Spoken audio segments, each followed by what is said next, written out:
Okay, guys, I gotta talk to you about Elden Ring a little bit. So this is gonna be my review so far of Elden Ring, and this is coming from someone that has played all three Dark Souls games. I've beat all three Dark Souls games, most of the bosses, almost every boss in all the Dark Souls games, optional bosses included. I've played and beat Sekiro minus the last boss, Sword Saint Ishin, because I just got too frustrated with them and I didn't feel like it was worth it. And I've started Bloodborne, but I have not finished Bloodborne because I just got a console this year and I had other things to do. So Bloodborne is something that I'm planning to go back to. So you could say that I'm a fan of From Software games. Like, I do enjoy the games. I think they're fun games and they're a very unique style of game. And obviously Elden Ring very closely follows this formula, right? Now, I'll say right out of the bat, it's not a perfect game, and I'll get into why I think it's not a perfect game. I keep reading like all these reviews, and I guess it's like people that have like they really like FromSoft games, and they're maybe they're like, I saw these like 10 out of 10 reviews, like best game of the year, best game of the decade, all this kind of stuff. It's definitely not as far as I'm concerned. So and I guess that comes down to personal preference, but there's a few things that I think are like, there's a few things that I want to say. So first, I really like RPGs, role-playing games. I wouldn't really call From Software, Elden Ring, a traditional RPG in the sense of Final Fantasy. So I love Final Fantasy. Final Fantasy like 10 is one of my favorite games of all time. Final Fantasy 14 I've been super addicted to for the last 3 months, and I'm still playing in my off time. Final Fantasy 7 and 7 Remake and some of the earlier Final Fantasies, like what those games give you is a deep story, deep characters. You fall in love with the characters, you feel for the characters, you have this like attachment to these characters, and you follow this like really intense like story. You role play the story. Or a game like The Witcher, I played all three Witchers, 1, 2, and 3, and you really feel, you see Geralt go through this like incredible story, and you're there with him, and it's like you really like feel for your character, and you get attached to some of the characters like Ciri and like Yennefer, and like there's different storylines that are like really heartbreaking, and it's like they're really like, I guess Baldur's Gate 2, like these are like, I love RPGs, guys. The RPGs, if I had to pick one genre of game to play, it'd be RPGs. And the reason I love RPGs is because I love story, I love the adventure, I love the unknown, I love the challenge, right? Elden Ring has a story, right? But it is not, you don't really play the story. The story is kind of there in the background. And the problem I find with Elden Ring, and this kind of goes along with a lot of the other Souls games as well, which is, and I'll be very transparent, I prefer to play these games usually way after they're released, because if I get stuck on something, I can just easily look it up. One of the things I don't like about the From Software games, and look, the combat is difficult, and I wouldn't change that. I would never put an easy mode in. I know a lot of people are like, oh, put an easy mode in. I would never change the combat or the mechanics or anything like that.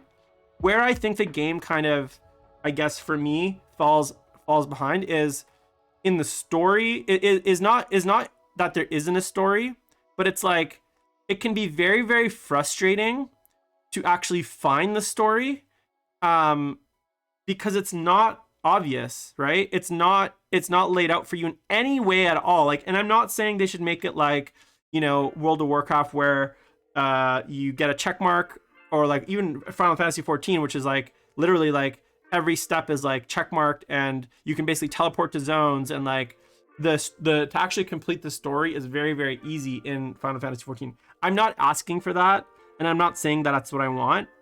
I just wish there's so many it's so easy in Elden Ring and Dark Souls games to miss really cool parts of the story and not even know that you missed them unless you followed walkthroughs, because some of the hints and the way the game is laid out is so vague, and because there's no quest journal, like you literally can't even replay a conversation. Like if you're not taking real-time notes, someone could say something once in the game and you may miss that, and that's it. Like if you didn't catch that, and if you don't have like go on the internet and look for it, you're never gonna know that's this thing that you're supposed to do or where you're supposed to go. It's almost too vague and it's too obscure sometimes, and I think that actually takes away from the game. Like if they just made it like slightly less obscure, so kept the combat, kept the kind of world, the open world, the difficulty, all that stuff, kept everything the same, but just made the progression and the storyline slightly more slightly easier to kind of follow, slightly easier to kind of understand where you're supposed to go, or just approximately where you're supposed to go, or just a little bit more clearer like hints and clues.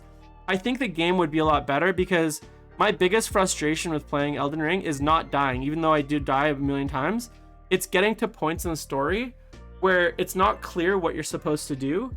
And especially because Elden Ring differs a lot from Dark Souls 1, 2, and 3, because it's an open world, it's really easy to not only not know what to do, but then not even know where to start. Like with Dark Souls and stuff, if you get lost or you kind of get stuck, the progression is fairly linear, and so the places that you could go back or retread are fairly like limited.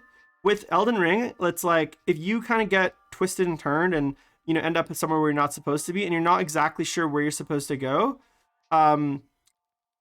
it's like you're screwed. And so fully, I like, and I'm not ashamed of this, I enjoy the game more when I have story spoilers, or at least like general spoilers on like places I should go, or general walkthrough on places I should go. Like, hey, after this area, kind of go in this direction and talk to these people.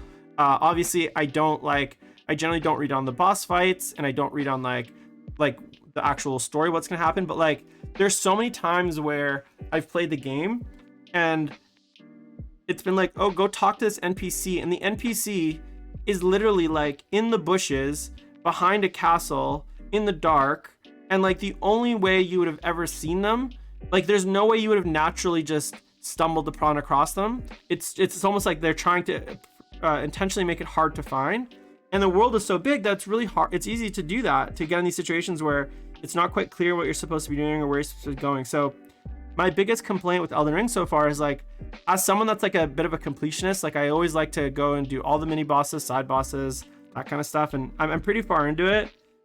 It's just some of the stuff that I've had to do, there's no way I would ever know that I had to do that without the internet. And maybe that's like part of the design now. But I read all these like, I guess, apologists, people on the internet, they're like, hey, if you don't like it, go play Horizon, or go play fucking World of Warcraft, or go play any other RPG that like has quest markers and hold your hands. But that's not what I'm asking for. I'm not asking for something to like completely hold your hand.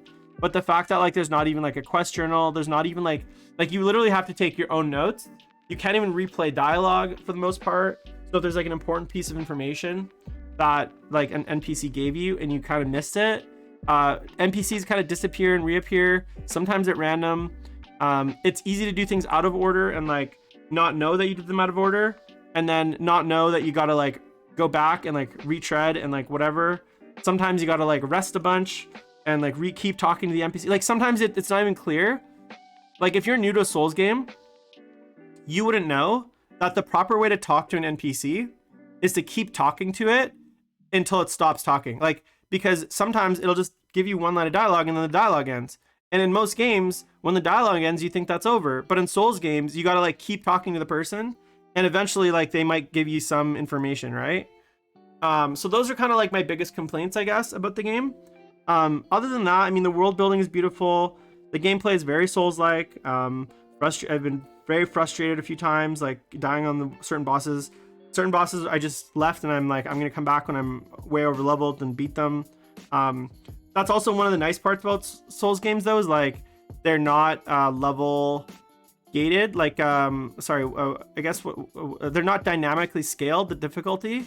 So if you go face a boss or an area and it's too difficult, you can go and like level and come back, and you're better, and the bosses are weaker. That was one of my complaints with, I think, The Witcher 3. I think it scaled. It was open world as well, and I think Skyrim does something similar too, where it kind of dynamically scales stuff to you. So it always feels like stuff is just slightly hard or slightly easy.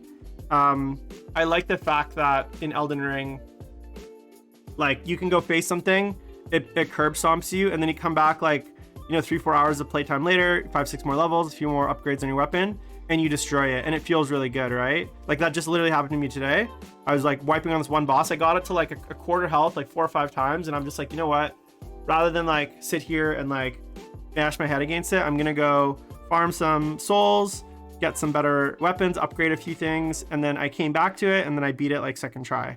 So that's a really good feeling, right? And I'm not a good Souls player by any means. Like if you watch me play, I'm not very like skilled. Like I'm not the kind of person, like I watch people play that guy play like blindfold Sekiro, and it literally made my jaw drop. Like I'm a button masher, a button roller, a button blocker. I'm terrified of shit. Like I'm always dodging out of the way and dodging into things and like not learning, trying to just brute force stuff with like attacking. Like that's why I like Sekiro, because it's a lot more offensive. But these games, they really punish you if you're not patient, and you really got to learn things like attack patterns and stuff like that. And I'm capable of doing that, but I prefer to just usually brute force stuff, because that's like, it can be a lot more fun. Anyway, so that's my little review of Elden Ring. I'm not finished the game yet. I think I'm probably about halfway through, maybe slightly more, depending on how much longer side stuff I do. There's like 2 or 3 major areas that I still haven't really started, which I'm just kind of starting now. But I've basically cleared out the entire south of the continent, and I kind of went back and like did every dungeon I could find and like that kind of stuff. So yeah, I've been enjoying it. That's what I've been up to. If you guys have been wondering where I've been, why I've been painting.